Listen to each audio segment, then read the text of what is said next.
और इसमें जेपी है। अंकल जी बोल रहे हैं इसमें कुछ पैसा डालना है तो डाल सकते हैं, लेकिन अंकल जी गिर जाएगा पैसा मेरा। सरस्वती जी वहाँ से आ रही है और विलुप्त हो जा रही है यहीं पर।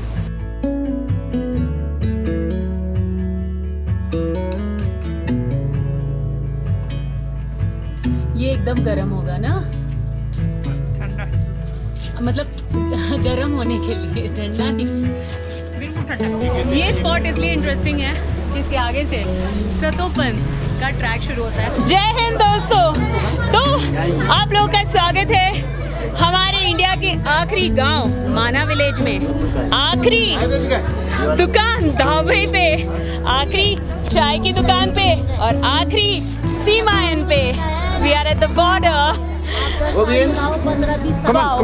लहराता हुआ हमारा तिरंगा और इसी के साथ सब एक साथ बोलो जय हिंद। जय Hind. For the people, by the people, of the people, और मैं आप सब लोगों का स्वागत करती हूँ माना विलेज में। और माना विलेज माना जाता है ट्राइब्स के लिए, और ये विलेज में लोग आते हैं, पर्यटक आते हैं और यहाँ पर कढ़ाई बुनाई का काम करते हैं यहाँ की ट्राइब। और यहाँ की ट्राइब भूतिया भी बोली जाती है और रोंपा भी बोली जाती है। तो यही ट्राइब के एक एहसास को, एक एक्सपीरियंस को लेते हुए चलिए ये ब्लॉग की शुरुआत करते हैं। सब्सक्राइब नहीं किया तो कर लीजिए और लाइक और शेयर ब्लॉग देखने के बाद ज़रूर कीजिए। ओके, सो हम लोग अभी बद्रीनाथ धाम टेम्पल विसिनिटी है, उसके जो मेन रोड है वहाँ से हम लोग जा रहे हैं माना विलेज। और माना विलेज यहाँ से सिर्फ 3 किलोमीटर के डिस्टेंस पर है। ओह माय गुडनेस, पार्किंग देखो, इसी से अंदाजा लग जाएगा कि कितनी पब्लिक है यहाँ पर। ये तो अभी है माना विलेज का रास्ता, उस तरफ तो बस स्टैंड की तरफ तो और कितना। भारत का एक ऐसा गांव जो चारों धामों में भी सबसे पवित्र माना जाता है। इस गांव को श्राप मुक्त और पाप मुक्त भी कहा जाता है। ऐसा माना जाता है कि इस गांव में आने वाले हर व्यक्ति की गरीबी दूर हो जाती है। माना विलेज, जिसे हिंदुस्तान का आखिरी गांव भी कहा जाता है, क्योंकि यहाँ से तिब्बत मात्र 26 किलोमीटर की दूरी पर स्थित है। माना विलेज में लगभग 400 की जनसंख्या है और कुल 70 के आसपास लोग रहते हैं। तो यहाँ की एंट्री का मतलब कार की एंट्री का है 50 रुपये, और फिर अंदर कहीं पे भी हम पार्क कर सकते हैं विलेज के, जहाँ पे भी नज़दीक आपको पार्किंग मिल जाए। तो आखिर हम लोग आ गए माना विलेज, हमारे इंडिया का आखिरी गांव जो बद्रीनाथ धाम से 3 किलोमीटर की दूरी पर है। हमारे अगर लास्ट ईयर की 4 धाम की यात्रा देखोगे तो उस वक्त कोविड के कारण ये विलेज बंद था और हम नहीं कवर कर पाए थे। बॉर्डर तक आई थी, इंस्टाग्राम पे भी उसका पोस्ट देख सकते हैं। चलिए आज मुझे मौका मिला है आपको दिखाने का, स्पेशली आप लोगों के लिए फिर एक बार आई हूँ। चलिए, इस गांव की खासियत यह है कि ये तिब्बत के करीब है और हम लोग बॉर्डर पर हैं। और यहाँ पर जो भी रहवासी हैं वो ट्राइब्स हैं। यहाँ की ट्राइब से भी अगर बातें करने का मौका मिलेगा तो हम लोग बिल्कुल करेंगे। कहते हैं उन लोगों का खाना बहुत मज़ेदार होता है, अगर वो मौका मिला तो वो भी खाएंगे। आपका स्वागत है। अगत स्वागत है। अगत स्वागत है। अच्छा, तो यहाँ की जो ट्राइब है वो है भूतिया ट्राइब, और ये भी गढ़वाली ही होते हैं। और चूँकि हम लोग उत्तराखंड में हैं, गढ़वाल में हैं और भूतिया ट्राइब के साथ है, और इतनी खूबसूरत मुस्कुराहट भी है, और वो ही स्वागत करेगी आप लोगों का। हाँ। माना गद्य स्वागत। अच्छा, स्वागत था या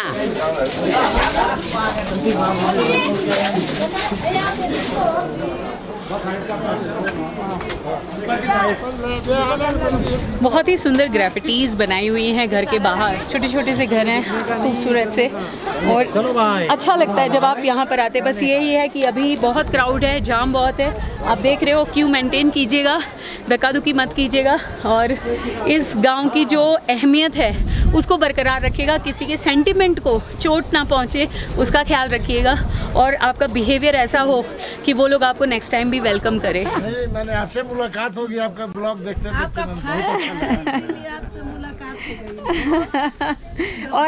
और रात भर देखते हैं इसलिए आप उनको डांटते हो। दिया बाहर सो के हाँ का यूट्यूब देखते रहो। वैसे माना विलेज जो है वो सी लेवल से 10,133.5 फीट पर है और इतनी खूबसूरत स्थल पर है ना कि यहाँ पर आराम से टाइम लेकर के घूमते रहो। और ये लोग तो कह रहे हैं कि फुल टाइम ओपन होता है ड्यूरिंग टूरिस्ट सीजन, तो 24/7।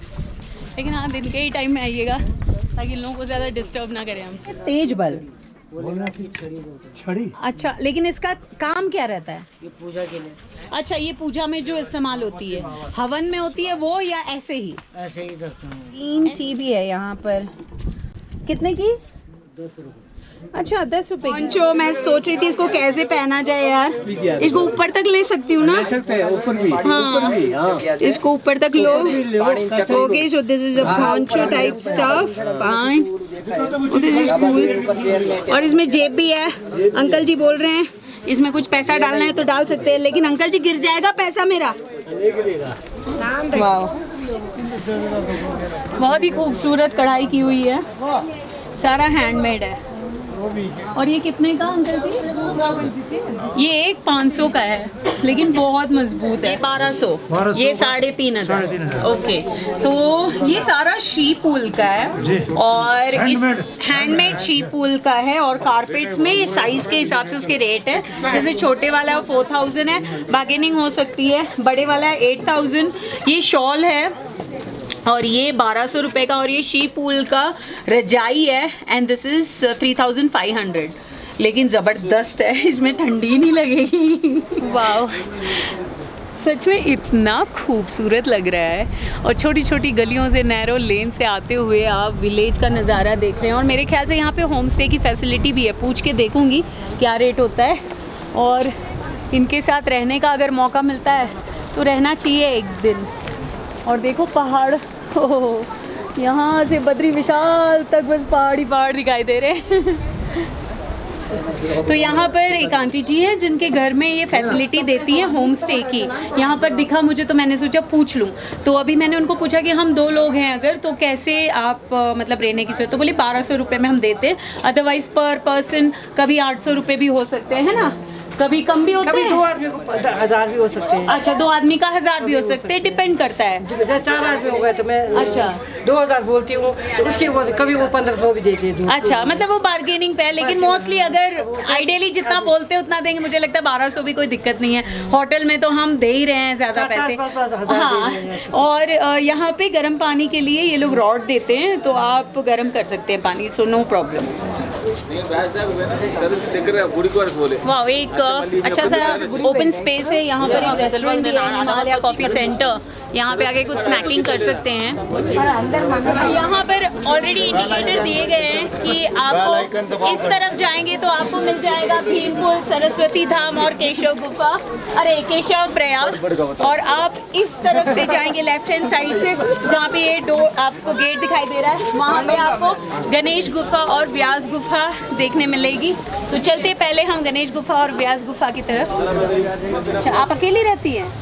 इसको लाने अच्छा, एक पोता है, उसको 1.5 हॉस्टल में रखा है। दोस्तों एक मैसेज मैं कन्वे करना चाहती हूँ। जैसे कि ये माँ जी यहाँ पर हैं, अकेली रहती हैं, इनका बेटा है जो दिल्ली में रहते हैं, और यहाँ पर दुकानें ये लोग ओपन करके रखते हैं। ये टूरिस्ट सीज़न में स्वेटर बुन रही हैं, आप खुद देख रहे हैं। लेकिन यहाँ पर जैसे कि लोग आते हैं, ट्रैवलर्स आते हैं, टूरिस्ट आते हैं। अभी थोड़ी देर पहले उनका एक स्वेटर चोरी हो गया। तो मतलब मेरे को ये नहीं समझ में आता है कि ये काम प्लीज़ मत कीजिए आप लोग। यहाँ से चोरी चकारी करने की क्या ज़रूरत है? वैसे भी रेट बहुत कम है, ये लोग कोई बहुत ज़्यादा रेट भी नहीं लगाए हुए हैं। बार्गेनिंग कीजिए और लेकर के जाइए। चोरी करके क्या फ़ायदा है? वो आपको सूट भी नहीं करेगा।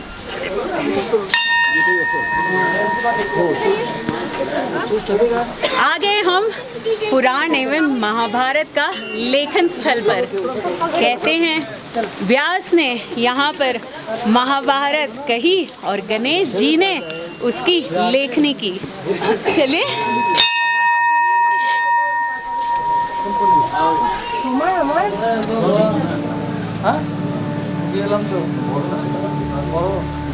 बड़ी रोचक कथा है ये व्यास जी के महाभारत के लिखने की। व्यास जी चाहते थे कि उनके महाभारत की जो कथा है वो कोई लिखे, लेकिन वैसी ही लिखे जैसे उन्होंने रची है। तो वो तो ढूंढने लग गए कि भाई कौन ऐसा व्यक्ति हो सकता है जो मेरी अंतरात्मा को जाने और जो मैं कह रहा हूँ उसको अक्षरशः उसी तरीके से लिखा जाए। तब ब्रह्मा जी ने उन्हें गणेश जी के बारे में बताया, और गणेश जी ही एक वैसे ज्ञानी व्यक्ति थे जो उनके मन की बात लेखनी में ला सकते थे। लेकिन गणेश जी की एक शर्त थी, और शर्त ये थी, उन्होंने कहा व्यास जी जब तक आप बोलते रहेंगे तब तक मैं लिखता रहूँगा, जहाँ आप रुक गए वहाँ मेरी लेखनी रुक जाएगी। और बस कथा हो गई शुरू और महाभारत रच गई। आस्था कुछ अलग ही होती है। गुफा में कहीं पे भी आप लगा दीजिए कॉइन्स को।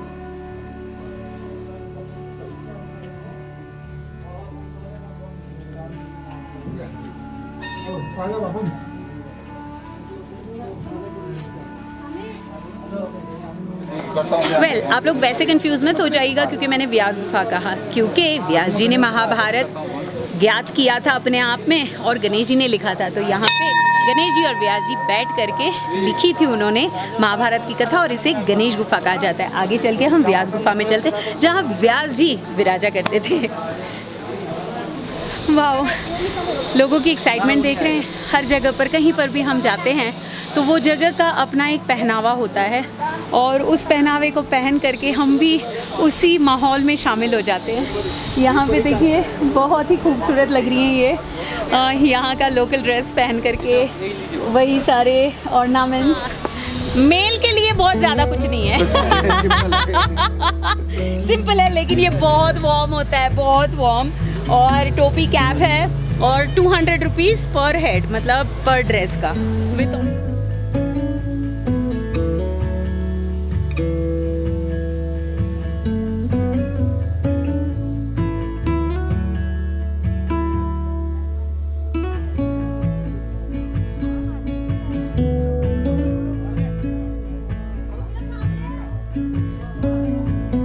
अब हम आ गए आखिरी गांव के चोटी पर, और ये है व्यास गुफा जो 5326 साल पुरानी है। ये वही स्थान है जहाँ पर वेद के 4 भाग किए थे उन्होंने, और यही स्थान पर 17 पुराणों को भी उन्होंने लिखा था।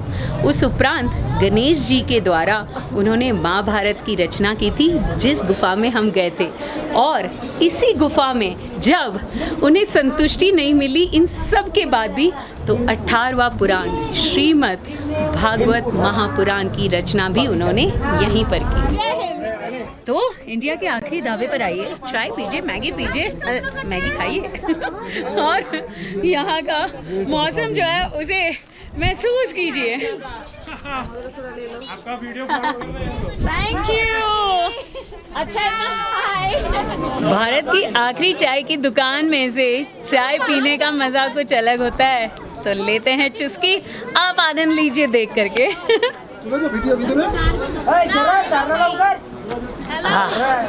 वाह, बर्फीले पहाड़ और यहाँ पर इतनी सुपर्ब रंगत देख करके इस चाय का असर कुछ अलग हो रहा है। 15 रुपए की चाय, 5 रुपए की गाठी है। कुल 35 रुपीज हुए हमारे, 2 चाय गाठी।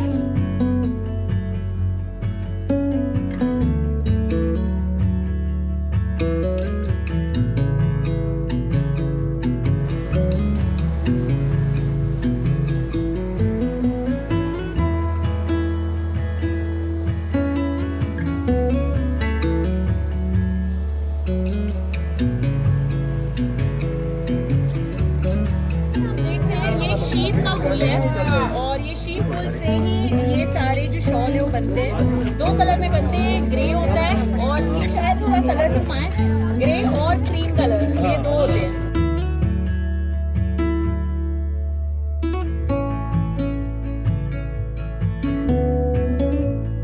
ये है भोजपत्र, इसके पेड़ दिखाई देंगे हमें जब हम लोग गौमुख जाएंगे ना, तब मैं दिखाऊंगी आपको।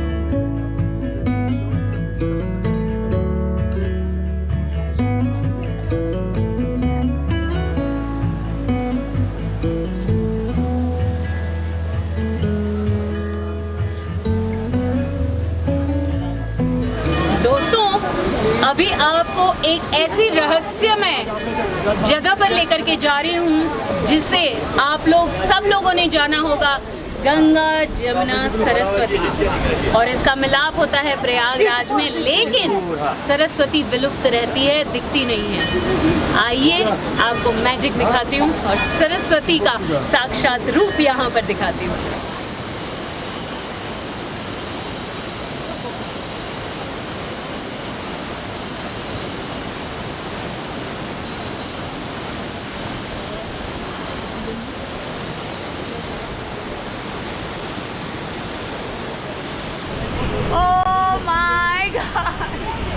ये है सरस्वती जी।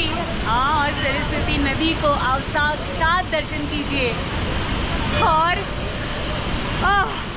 सिर्फ फील कर सकते हैं यहाँ पर। यहाँ से वो गायब हो जाती है, अदृश्य। देखिए दोस्तों, सरस्वती जी वहाँ से आ रही है और विलुप्त हो जा रही है यहीं पर।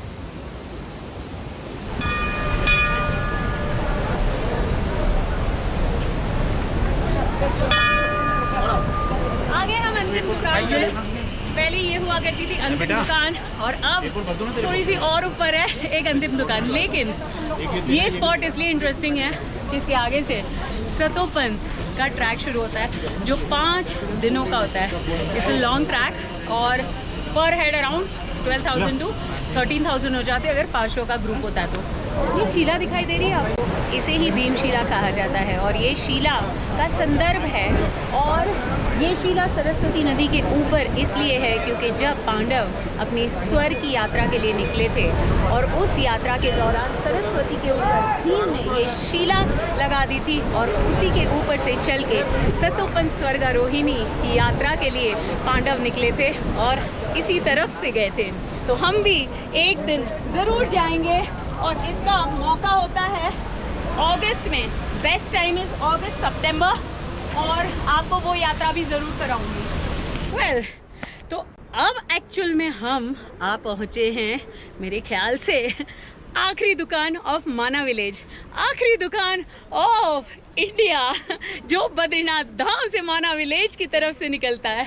और इस चाय की दुकान में आप आते हैं तो ये द्रौपदी मंदिर लिखा हुआ है, बस वहीं पर है। लेकिन एक हमने देखी आखिरी चाय की दुकान व्यास गुफा पे, एक यहाँ पर है जहाँ पे से स्वर्गारोहिणी की ओर जाएंगे। ये तपोस्थली तक भी चले ही जाते हैं। जब आखिरी बात है तो आखिरी स्थान तक भी चले जाते हैं। मैं तो अभी नहीं कर रही हूँ स्वर्ग की यात्रा, लेकिन आप पांडवों ने जरूर की थी।